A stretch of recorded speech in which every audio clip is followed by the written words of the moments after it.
12 en punto. A partir de este momento, las informaciones que son noticia toman el protagonismo. Comienza Informe RCR. Muy buenas tardes, bienvenidos a esta emisión meridiana de Informe RCR, que llega a ustedes a nombre de Jaime Estares en la dirección general de la estación, de Willy Zarcaya en la gerencia de producción, de Mariela García en la coordinación de redacción, Génesis Rodríguez en la producción y Gregorio González en la dirección técnica. Les saluda Argenis Barreto. Comenzamos. El movimiento estudiantil venezolano convocó este viernes a manifestaciones en distintos estados por el Día de la Juventud con la intención de rescatar la libertad de Venezuela. El presidente de la Federación de Centros de la Universidad de Carabobo, Marlon Díaz, informó que se ha iniciado un proceso de coordinación con las fuerzas vivas venezolanas para resolver la crisis que afecta al país y exhortó a los dirigentes políticos de la Alternativa Democrática a estar a la altura de los que exigen los venezolanos. Tenemos que ir más unidos que nunca, una unificación de criterios. De verdad tenemos que estar a la altura de lo que nos pide el país el día de hoy. No es solamente el contexto político que vive, el contexto social, económico, sino además, tú bien lo comentas, estamos viviendo una pandemia que no solamente está en Venezuela, sino a nivel mundial, que ha hecho que cambiemos los paradigmas, que por supuesto aquí en Venezuela le ha dado mucho más poder al régimen, y mientras nosotros estamos en las redes sociales, en los grupos de WhatsApp, a través del Twitter, a través del Instagram, esperando para comentar una foto destructivamente de cualquier persona, el régimen sigue apoderándose de instituciones, siguen haciendo diferentes cosas para comercializar las riquezas venezolanas, a veces cosas que ni siquiera nos damos cuenta, pero precisamente mientras nosotros nos seguimos atacando, ellos siguen haciendo de Venezuela su patio personal y acabando con lo que queda de nuestro país. En opinión del dirigente estudiantil, la naturaleza del régimen de Nicolás Maduro no cambiará porque haya decidido sostener encuentros con distintos sectores del país, incluyendo las universidades. Es que la naturaleza del régimen no va a cambiar porque se esté reuniendo con uno u otro sector. Como tú bien comentabas, son sectores que a lo largo de los años han perseguido. ¿Qué más que lo que ocurrió aquí en la Universidad de Carabobo en el año 2018, cuando prácticamente destrozaron la universidad el día de las elecciones estudiantiles? Pero no solamente eso, sino desde el punto de vista presupuestario, tienen más de 10 años acabando con la universidad, y son cosas por las que ellos tienen que dar cuenta y pagar. ¿Dónde está el dinero que debió haber caído en la universidad desde hace prácticamente 10 años? ¿Dónde está el dinero que tiene que haber sido para invertirlo en el sector productivo del país desde hace mucho tiempo? Entonces ahora que se quieran vender para darle soluciones a estos sectores, es que lamentablemente ellos no tienen cómo gobernar el país y cómo darle soluciones a estos sectores. Sencillamente lo que están haciendo es poniendo a pagar a la gente sobre algunos servicios que antes no pagábamos. El mejor ejemplo es el de la gasolina. Por su parte, la presidenta de la Federación de Centros de la Universidad del Zulia, Yeisel Pérez, informó que la marcha del movimiento estudiantil en Maracaibo llegará hasta el punto donde falleció el estudiante de medicina, socorrista y miembro del grupo de rescate Cruz Verde, Paul Moreno, quien fue arrollado por una camioneta cuando se desarrollaba una manifestación en la capital zuliana en el año 2017. Hemos preparado con todas las fuerzas juveniles democráticas del Estado, partidos políticos, sociedad civil y todos los zulianos que sin duda se han sumado a esta concentración que va a salir de las puertas de nuestra universidad, de las puertas del Maxul, y va a llegar hasta la avenida tan emblemática como fue la avenida donde murió el estudiante Paul René Moreno Camacho. Lo tenemos previsto concentrarnos desde ahorita un rato a las 8 de la mañana, y tenemos prevista la llegada 11 y media de la mañana. Estoy segura que muchos zulianos se van a sumar a esta concentración, porque hoy es un día para reivindicar, hoy es un día para volverle a hablar al país. Así como en el Zulia se están organizando, como lo comentó mi homólogo Marlon Díaz, nos estamos organizando los estudiantes en toda Venezuela. Para la dirigente estudiantil, es indigna la actitud de algunos sectores universitarios que han decidido establecer un diálogo o acercamiento con el chavismo.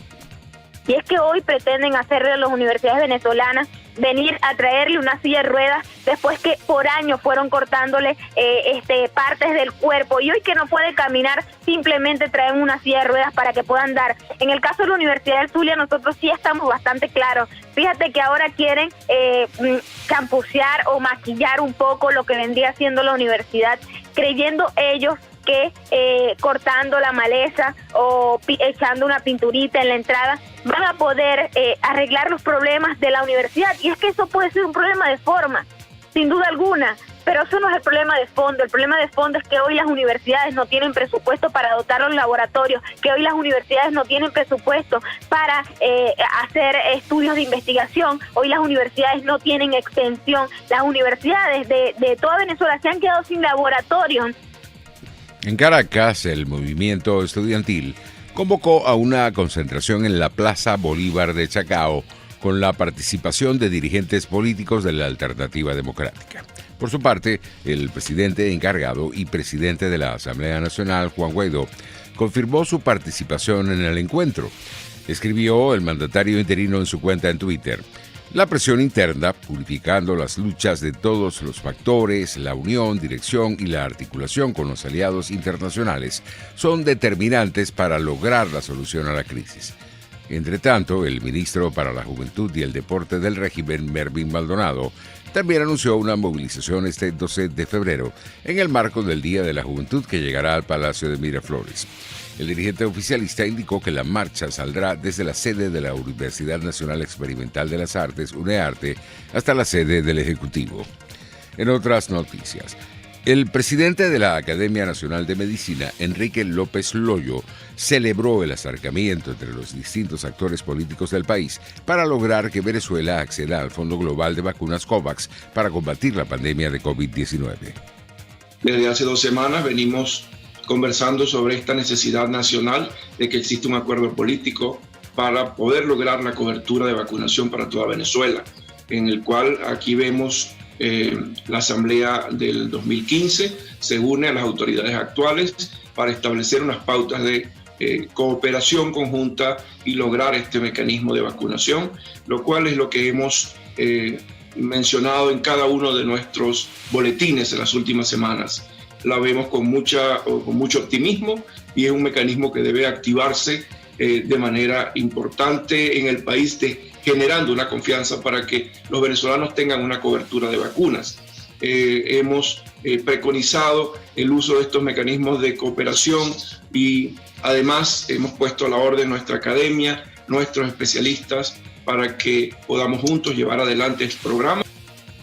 Por su parte, el ministro para las Relaciones Exteriores del régimen, Jorge Arreaza, rechazó una información publicada en el diario El País de España, donde se señala la escasa fiabilidad en los datos sobre la evolución del coronavirus en Venezuela.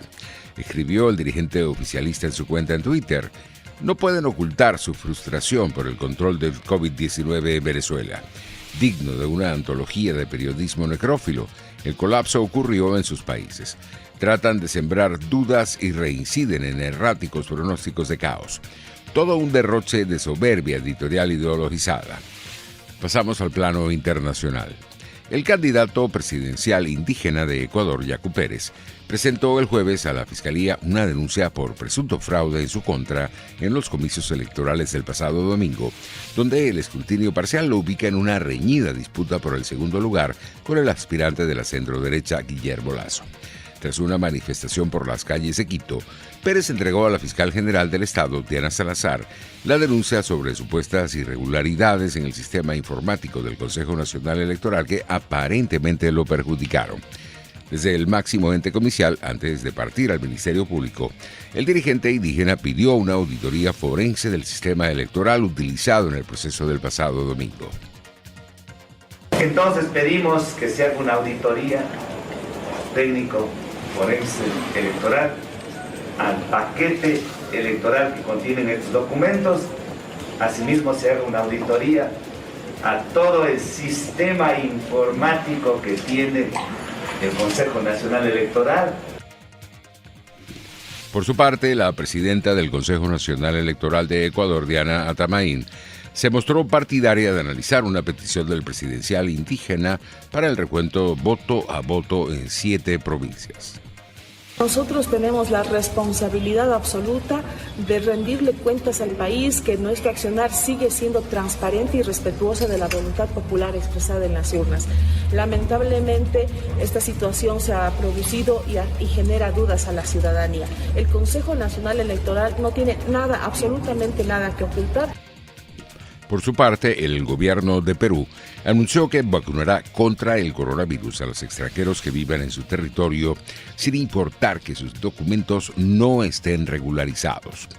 En una entrevista que diera la ministra de Comercio Exterior y Turismo a un medio de comunicación de su país, declaró que dentro del proceso de vacunación están comprendidas todas las personas que vivan en nuestro país, independientemente de que sean peruanos o extranjeros. Pasamos ahora a Chile. Durante las primeras horas del viernes, el presidente Sebastián Piñera recibió la primera dosis de la vacuna contra el coronavirus, elaborada por el laboratorio chino Sinovac. En estos momentos, el país suramericano ya ha inoculado en una semana a más de 1.5 millones de personas con al menos una dosis y se coloca a la cabeza de la región. En otras noticias, la Comunidad de Madrid confirmó hoy 2 casos de una nueva variante de cepa brasileña más contagiosa de 2 ciudadanos que entraron a España desde Brasil por el aeropuerto Adolfo Suárez Madrid-Barajas. Además, el viceconsejero de Salud Pública y Plan COVID-19 de la Comunidad de Madrid, Antonio Zapatero, advirtió que la variante británica tiene una presencia creciente en la capital española, con una media del 25% en los hospitales madrileños, aunque en algunos, como el de la Princesa, llega al 30%. Por eso aprovecho para insistir en la petición que esta semana ha trasladado el consejero de Sanidad, el doctor Enrique Ruiz Escudero, a la ministra de Sanidad sobre la necesidad de establecer cuarentenas obligatorias a los nacionales españoles o residentes en España que lleguen a nuestro país procedentes de Brasil o Sudáfrica. Esto nos parece que es un tema tremendamente serio. Entre tanto, es absolutamente vital para contribuir al control del virus. Entre tanto, el expresidente de Estados Unidos, Donald Trump, estuvo cerca de tener que utilizar un respirador cuando estuvo enfermo de COVID-19 el pasado mes de octubre, y su estado de gravedad era mayor del que se admitió públicamente, aseguraron al New York Times fuentes conocedoras del asunto. Según el medio neoyorquino, los niveles de oxígeno del entonces mandatario estadounidense eran extremadamente bajos en un momento dado y sufría un problema pulmonar asociado a la neumonía, una condición que causa el coronavirus. Apuntaron 4 personas que conocían el estado de salud de Trump. En otras informaciones, el pianista y compositor estadounidense Chick Corea, fallecido a los 79 años a causa del cáncer, dejando uno de los legados más impresionantes del mundo del jazz con 23 premios Grammy y casi un centenar de álbumes.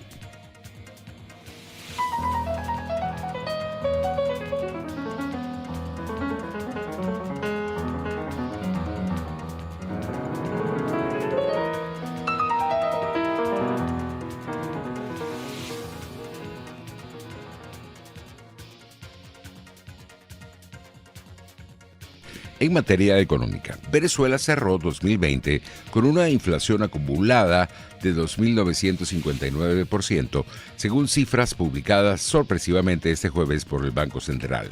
El índice de precios al consumidor, reconocido por el BCB de la línea oficialista, está por debajo de las estimaciones del Parlamento legítimamente electo en 2015, que desde 2017 divulgaba su propio índice inflacionario ante el retardo en la publicación de cifras oficiales.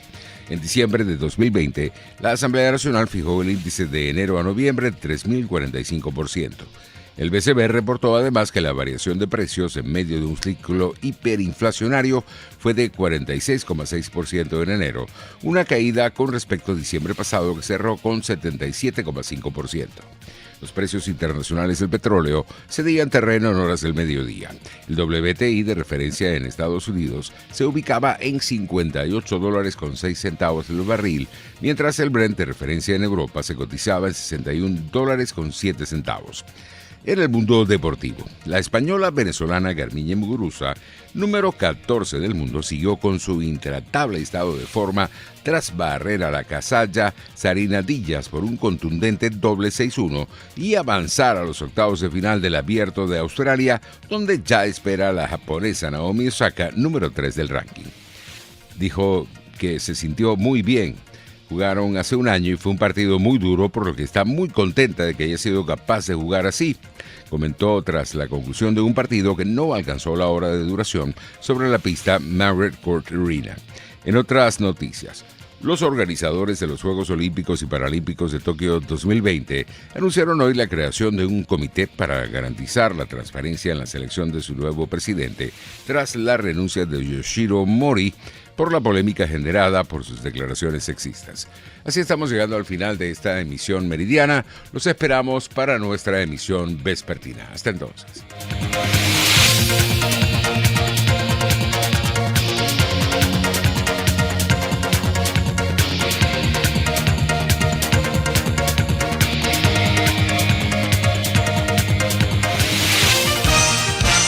Hasta aquí este compacto noticioso.